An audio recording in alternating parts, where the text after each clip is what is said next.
काव्या देवापुढे उभी राहून प्रार्थना करत असते. आता काव्या मोहित्यांच्या घरी जाणार असते सासरी. तर काव्या म्हणते की देवा आता मी जात आहे, मला शक्ती दे. इथे नंदिनी काव्याची प्रार्थना ऐकत असते. काव्या म्हणते की खरंच मी आता जात आहे, माझ्या नंदिनी ताईला आणि माझ्या घरच्यांना, माझ्या वडिलांना सगळ्यांना सुखी ठेव. त्यांचा आशीर्वाद माझ्यासोबत नेहमी असू दे. आता इथे खरंच तिच्या वडिलांनी काव्याच्या डोक्यावर हात ठेवलेला असतो आणि तिला आशीर्वाद दिलेला असतो. काव्या पाया पडते आणि मग हे सगळं नंदिनीने घडून आणलेलं असतं. तेव्हा काव्या म्हणते खरंच नंदिनी ताई थँक्यू, तू बाबांना इथपर्यंत घेऊन आलीस. आणि इथे नंदिनी म्हणते तू आता जात आहे, खरंच मला खूप आनंद होत आहे. तू परत पार्थला मिळवण्यासाठी मोहित्यांच्या घरी जात आहे आणि अशीच सुखी राहा आणि पार्थला तुझं प्रेम मिळू दे. तेव्हा काव्या म्हणते लवकरच ताई तू सुद्धा त्या घरात लवकर येणार आहे. मी एकटीच नाही त्या घरात नांदायला जाणार, तू पण माझ्यासोबत लवकर येणार आहे, कारण की मला तुझ्या आधाराची गरज आहे. तेव्हा आता मात्र काव्या निघालेली असते. नंदिनी म्हणते खरंच आता काव्य चाललेली आहे, पण पार्थला जीवा आणि काव्याला तिथे एकत्र बघून खरंच तिथे चांगलं वाटेल का? इथे मात्र रम्या बसलेली असते. आशाताई झाडू मारत असते. रम्या मात्र झाडूवर पाय देते आणि मग इथे आशाताई म्हणते अगं रम्या, असा झाडूवर लक्ष्मीवर पाय नाही देऊ, चांगलं नसतं. तेव्हा आता रम्या म्हणते हे तू मला शिकवणार आहेस का? मला नको शिकू. तेव्हा माता वसुंधरा म्हणते ह्या आशाचं तोंड खूप चालायला लागलेलं आहे, या मानिनीमुळे ही खूप बोलायला लागलेली आहे.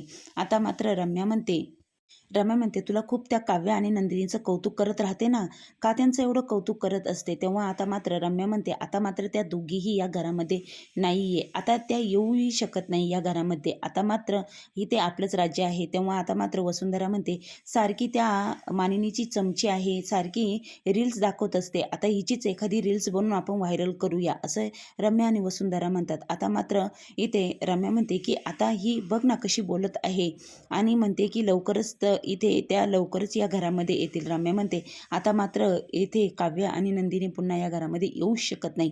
ती नंदिनी आता या काव्याला माफ करू शकत नाही आणि पार्थ मात्र काव्याला कधीच माफ करणार नाही आणि या घरात येऊ देणार नाही. इतक्यात आशाच्या मोबाईलवर मानिनीचा फोन येतो. वसुंधरा म्हणते आता घरातल्या घरात ही मानिनी फोन करायला लागली, उचल, स्पीकरवर टाक, मला ऐकायचं आहे. आता मात्र आशा फोन उचलते. मानिनी म्हणते अगं कुठे आहे आशा, लवकर भाकरीचा तुकडा, तांब्या, ताट, ओवळणी घेऊन ये. तेव्हा रम्या म्हणते हे काय आहे, आता कुणाचं स्वागत करायचं आहे? तेव्हा आशाताई म्हणते की कोण लक्ष्मी, कोणती लक्ष्मी? आता इथे मानिनी म्हणते अगं लक्ष्मी या घरची काव्या माझी थोरली सून आलेली आहे. तेव्हा मात्र आशाताईला खूप आनंद होतो. आशा म्हणते चला येते मी. आणि इथे वसुंधरा म्हणते आता ही काव्या पुन्हा या घरात आलेली आहे आणि हिला या घरात कुणी येऊ दिलं, पार्थ येऊच देणार नाही या घरामध्ये तिला. आता मात्र रम्या म्हणते की मी जरी ती काव्या या घरात आली नाही, मी त्या काव्याला घुसूच देणार नाही या घरात. आणि चालायला लागते तर आपटते आणि पडते खाली झाडूला अटकून. तर इथे म्हणते आई ग आई उचल मला. आता इथे वसुंधरा रम्याला उचलते. रम्याला खूप लागलेलं असतं, कारण की झाडूवर पाय द्यायची शिक्षा इथे रम्याला मिळालेली असते. तेव्हा आशाताई म्हणते चला आई, माझ्या जिभेवर काळा तीळ नाहीये, पण आता मी जाते. माझंही बोलणं खरं झालेलं आहे. इकडे जीवाची एंट्री आता नंदिनीच्या घरी झालेली असते. जीवाही नंदिनीच्या घरी पोहोचलेला असतो. आता काव्या आलेली असते. पार्थ दरवाजा उघडतो. पार्थ म्हणतो की तुम्ही इथे कशा? पार्थला काही बोलण्याच्या आधीच काव्या तिची बॅग घेते आणि पार्थच्या हातात देते. पार्थ म्हणतो तुम्ही या घरात नाही येऊ शकत, तुम्हाला कोणी बोलवलं इथे? आता इथे काव्या म्हणते इथे मला कोणी बोलवलं, कारण की मी हे तुम्हाला मिळवण्यासाठी इथे आलेली आहे आणि मी ही फिसकारलेली मांजर आणि माझा बोक्याला मिळवण्यासाठी मी इथे आलेली आहे आणि मी त्याला तुमचं प्रेम मिळवण्यासाठी आलेली आहे. त्यामुळेच मी या घरामध्ये आता राहण्यासाठी आलेली आहे आणि या घरातून आता मी कुठेही जाणार नाही, असं काव्या सांगत असते. इथे पार्थ म्हणतो ऐका हो, तुम्ही कुठे चालला आहात? तेव्हा आता इथे काव्या मात्र ओढणी पार्थच्या तोंडावर उडवत घरामध्ये घुसलेली आहे. आणि मग आता इकडे जीवा म्हणतो की तू बघ आता नंदिनी, हे आपण वचनं दिलेले होते, हे वचनं तू विसरून गेलीस का? जे वचन आपण एकमेकांना दिले होते आणि ते वचन पूर्ण करण्यासाठीच मी इथे आलेलो आहे. आणि बघ तू एकदा मला वचन दिलेलं होतं की मी तुझ्याकडे काही जे मागेन ना ते तू मला देशील. आणि नंदिनी बघ तू सुद्धा मला वचन दिलं होतं, ही नंदिनी नंदिनी तिच्या शब्दाला कधीच मागे हटत नाही. जे दिलेलं वचन आहे ना ते निभवणारच. तुम्ही केव्हाही माझ्याकडे काहीही मागा. आता मात्र जिव्हाळ्याची आठवण करून नंदिनीला देत असतो. इथे देवापुढे काव्य आलेली असते आणि देवाला प्रार्थना करत असते. तितक्यात आता इथे पार्थ म्हणतो की तुम्ही या घरामध्ये नाही राहू शकत. मी तुम्हाला सांगितलेलं आहे ना.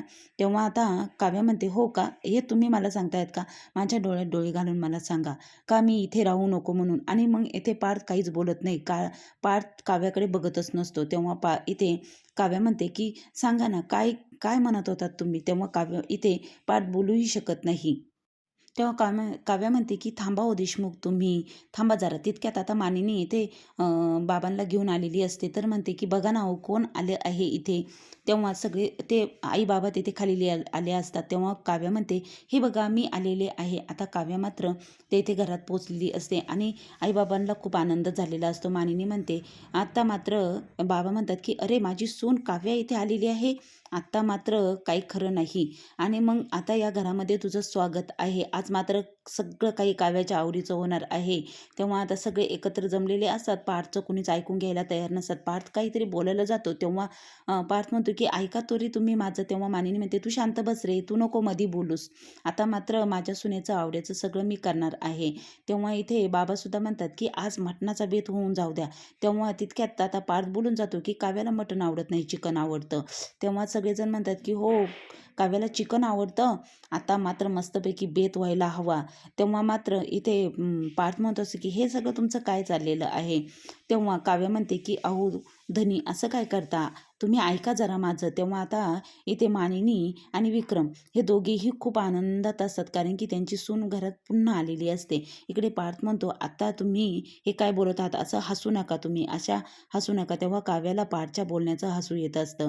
तेव्हा पार्थ म्हणतो की हे हसणं आधी बंद करा, हे मला अजिबात आवडत नाहीये आणि तुम्हाला इथे मी राहूच देणार नाही, तुम्हाला जावं लागेल पुन्हा. तेव्हा मात्र पार्थ म्हणतो की मी कोणतं वचन तुम्हाला दिलेलं होतं. तेव्हा काव्य पार्थला त्याच्या वचनाची आठवण करून देते. तेव्हा काव्य म्हणते की बघा ना, तुमचे क्लायंट आले होते आणि त्यांना मी भजी बनवली होती. त्यावेळेस तुम्ही मला वचन दिलं होतं की काव्या तुम्ही काहीही मागा माझ्याकडे, मी पुन्हा तुम्हाला देईलच ते. तेव्हा इथे पार्थ म्हणतो की हो ती ठीक आहे, ही तेव्हाची गोष्ट होती. आता मात्र जीवा म्हणतो की बघ आता नंदिनी, तू तुझ्या वचनांना मागे फिरत आहे.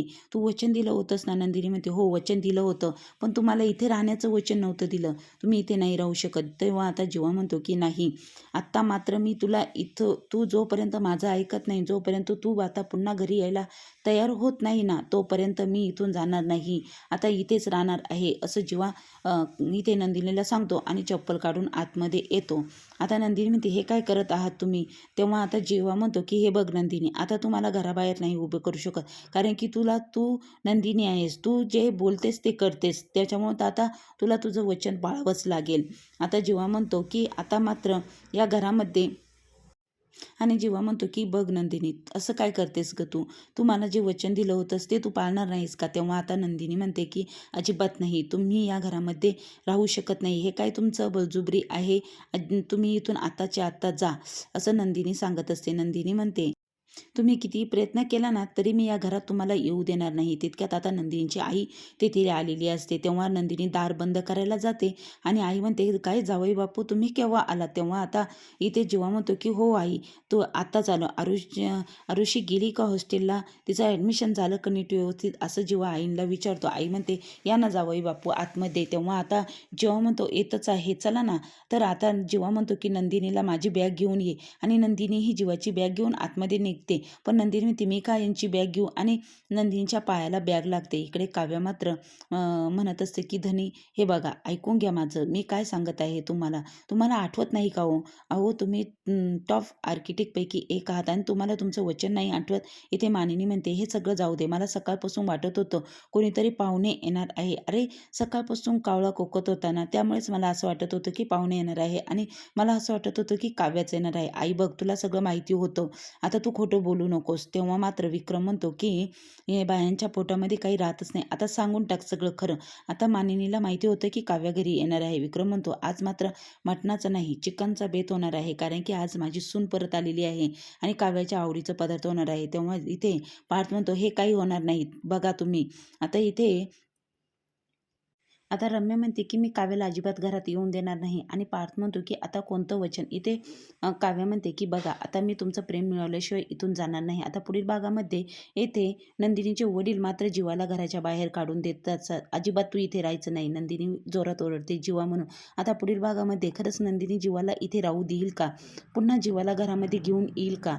आता नंदिनीचे बाबा नंदिनीला ओढत घेऊन चाललेले असतात. इथे काव्य म्हणते की बघा पार्थ देशमुख, मी तुमचं प्रेम पुन्हा नक्की मिळवेल आणि मी ते सक्सेस करणारच आहे. असं आता पुढील भागामध्ये एकदम जबरदस्त ट्विस्ट आहे. पाहायला विसरू नका. चॅनल लाईक सबस्क्राईब नक्की करा.